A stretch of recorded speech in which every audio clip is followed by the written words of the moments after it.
कैसे हो सभी। मोस्ट इंपॉर्टेंट फिजिक्स डेफिनेशन आ गया। टोटल 10 चैप्टर है, टोटल 1 to 10 चैप्टर्स।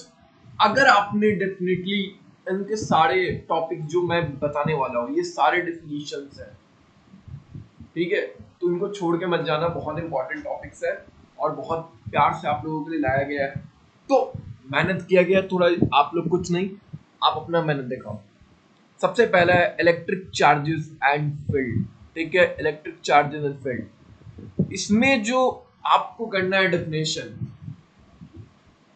सबसे पहले डिफाइन वन चार्ज क्या होता है, कूलम्स लॉ होता क्या है, इलेक्ट्रिक फील्ड क्या होता है, ये सब आपको पता होना चाहिए। सबसे ज्यादा जो इंपॉर्टेंट है ना, very very important, electric flux और डिफिनेशन बार बार पूछा गया। Define electric flux, define definition of Gauss law, बार बार पूछा गया। क्यों इसे छोड़ के जाना, जब इतनी बार है पूछा, क्यों इसे इतनी छोड़ के जाना, एग्जाम में लिख के आना है ना। अब आते हैं हम लोग नेक्स्ट चैप्टर, चैप्टर 2। जो वीवीआई बोल रहा है ना, सभी को करना, बट वीवीआई को समझना कि वो है ना, बिना उसके पेपर बन नहीं सकता, समझ लो। Chapter 2 electric potential and capacitance, ठीक है। इलेक्ट्रिक पोटेंशियल क्या होता है, जब आप चैप्टर स्टार्ट करोगे ना, होता क्या है, इसलिए ब्रीफ आइडिया हो। इलेक्ट्रिक पोटेंशियल एनर्जी क्या होता है, इक्विपोटेंशियल सरफेस वीवीआई। जो बोल रहा हूँ वीवीआई मतलब समझना, वेरी वेरी इंपॉर्टेंट है यार, कहता भी है।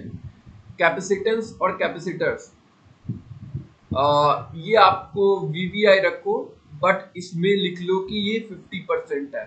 आ भी सकते नहीं भी, बट आप कर लेना। डाई इलेक्ट्रिक वीवीआई डेफिनेशन पूछता है, बच्चे बता नहीं पाते हैं। Polarisation of a dielectric slab, ठीक है, इसका डेफिनेशन या फिर इसका एक्सप्रेशन आपसे पूछा जाएगा। इलेक्ट्रोस्टैटिक शील्डिंग आ गया पेपर में, 50% रखते हैं तो बहुत अच्छी बात है, बट इस चैप्टर में इलेक्ट्रो इक्विपोटेंशियल सरफेस क्या होता है, एक्सप्रेशन कैपेसिटेंस से रिलेटेड, एक्सप्रेशन डाई इलेक्ट्रिक क्या होता है, पोलराइजेशन क्या होता है, ये आपसे पूछे जा सकते हैं, ठीक है, तो इसको कर लेना।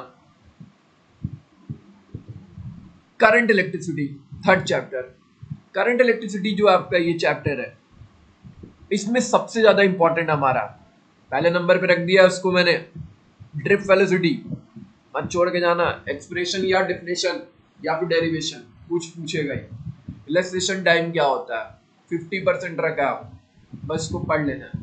मोबिलिटी बहुत बार बोर्ड में आया है, इसलिए मैं इसको 75 में रख रहा हूँ, ठीक है। करना है सभी, बट वेरी वेरी इंपॉर्टेंट को ज्यादा इंपॉर्टेंस देना है। ओम्स लॉ हम लोग क्लास 10 से पढ़ते आ रहे हैं ना, तो इसको हम रख लेते हैं वीवीआई 30%। अरे अपने को पता है, बस इसको समझ लेना। नॉन ओमिक डिवाइसेस या ओमिक डिवाइसेस क्या होता है, ये भी एक बार वीवीआई देख लेना। अब जो आ रहा है, जो सबसे ज्यादा इंपॉर्टेंस है, मतलब समझ लेना, सेल, सीरीज और पैरेलल, इससे एक्सप्रेशन या इसके डेरिवेशन पूछेगा ही। ईएमएफ क्या होता है या टर्मिनल पोटेंशियल डिफरेंस क्या होता है, इन दोनों का आपसे कोई भी एक डेफिनेशन आ सकता है, या फिर इसके न्यूमेरिकल। किरचॉफ्स लॉ 100% बोल रहा हूँ, 100%, या तो इसके न्यूमेरिकल या तो डेरिवेशन। छोटे डेरिवेशन है, फर्स्ट लॉ, इसके कौन से, फर्स्ट और सेकंड लॉ दोनों, इसके डेफिनेशन जब ये पूछेगा, या तो न्यूमेरिकल के साथ या तो सिंपली।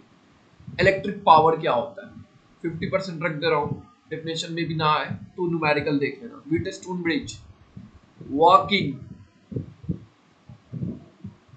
प्रिंसिपल एकदम पूछेगा, वर्किंग प्रिंसिपल एंड कंस्ट्रक्शन, एकदम वर्किंग प्रिंसिपल एंड कंस्ट्रक्शन पूरा इसका क्या है, डेरिवेशन है ना। Balance Wheatstone bridge, P by Q is equal to R by S, ये कंडीशन आप प्रूफ करो, पूछेगा ही। डेफिनेशन व्हीटस्टोन ब्रिज होता क्या है। अब आते हैं हम लोग चैप्टर 4 में, मूविंग चार्ज एंड मैग्नेटिज्म। ये बहुत ज्यादा इसमें नहीं है, मैग्नेटिक फील्ड होता क्या है, लॉरेंस फोर्स सबसे ज्यादा इंपॉर्टेंट, इस पर आपको न्यूमेरिकल दिखेगा ही, ठीक है। वेलोसिटी फिल्टर 50% रख लो।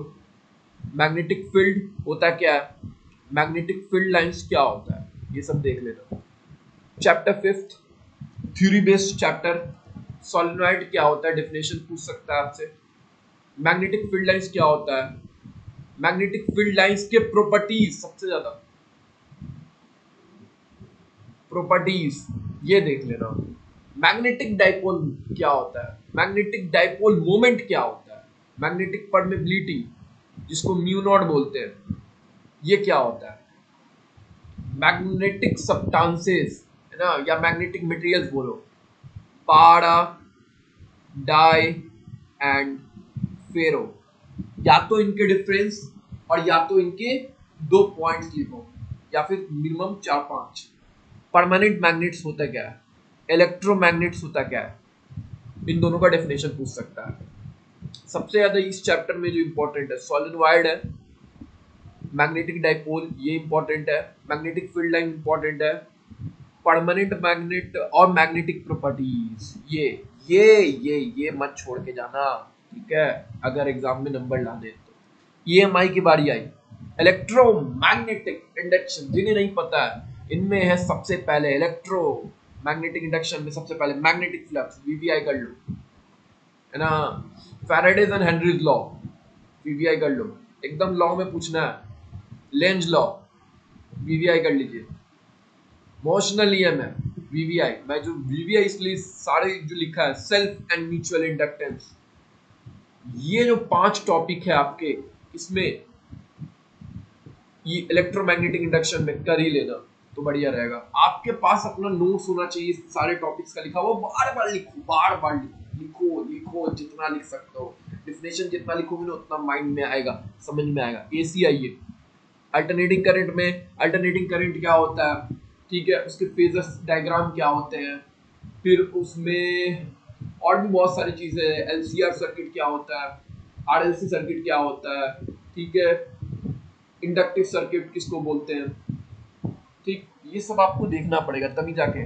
ट्रांसफार्मर, जैसे वहां पे वो है, तो यहाँ पे इसमें वर्किंग प्रिंसिपल एंड फिर से कंस्ट्रक्शन, ट्रांसफार्मर। और ये 4th चैप्टर में आपका, एक सेकेंड, 4th एक टॉपिक डाल लो, moving coil galvanometer, moving coil galvanometer. इसके मैं बोलता रहा हूं, या तो इसके प्रिंसिपल, कंस्ट्रक्शन एंड वर्किंग। अब देखो आपके पास टोटल अभी 10 चैप्टर में, principle, construction, working, moving coil galvanometer का, ट्रांसफार्मर का, या फिर व्हीटस्टोन ब्रिज, ये 3 एकदम रख लो, इन तीनों में से कोई एक आएगा, एकदम गारंटी है। आ रहा है, कहाँ से बनेगा पेपर, यहीं से तो बनेगा। ईएम वेव आ गए, ईएम वेव में जो सबसे ज्यादा इंपॉर्टेंट है, डिस्प्लेसमेंट करंट होता क्या है, डेफिनेशन पूछता है डायरेक्ट, इसको कर लीजिएगा। इंटेंसिटी ऑफ इलेक्ट्रोमैग्नेटिक वेव पर पूरा एक्सप्रेशन है, इसको देख लीजिएगा।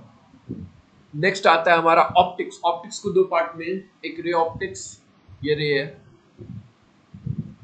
रे ऑप्टिक्स है ना, एक हमारा वेव। लेंस क्या होता है, थिन लेंस क्या होता है, माइक्रोस्कोप क्या होता है, and 4th one telescope and its types, यहां भी एंड इट्स टाइप्स, इसको देख लेना जरूरी है, सबसे ज्यादा इंपॉर्टेंट है। यहाँ पे आपसे लेंस क्या होता है वो पूछ देगा, types of lens, microscope, telescope में कंपाउंड माइक्रोस्कोप, ये सब पूछेगा। कंपाउंड टेलीस्कोप एकदम पूछेगा, सिंपल टेलीस्कोप, सिंपल माइक्रोस्कोप, ये पूछना है, वीवीआई कर दे रहा हूँ, इसलिए इसको देख के जाना। थिन लेंस क्या होता है, कंपाउंड ऑफ माइक्रोस्कोप क्या होता है, यहाँ पे थिन लेंस क्या होता है, ये भी वीवीआई है, तो ये 4 मत छोड़ना।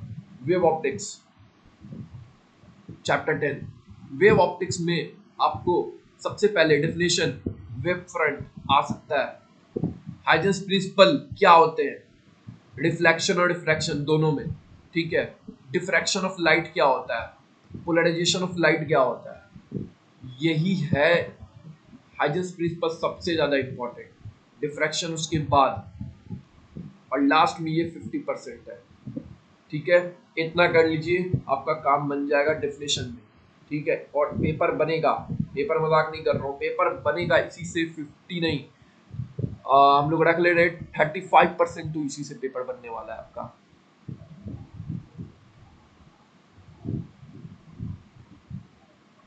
तो जो बोला है, ईमानदारी से अगर करोगे मेहनत तो एकदम डेफिनेटली होगा। नेक्स्ट वीडियो में हम लोग न्यूमेरिकल भी बताएंगे कि न्यूमेरिकल कौन सा हमें करना है, आई कौन छोड़ना है। ठीक है, बस मिलते हैं नेक्स्ट वीडियो में, बाय।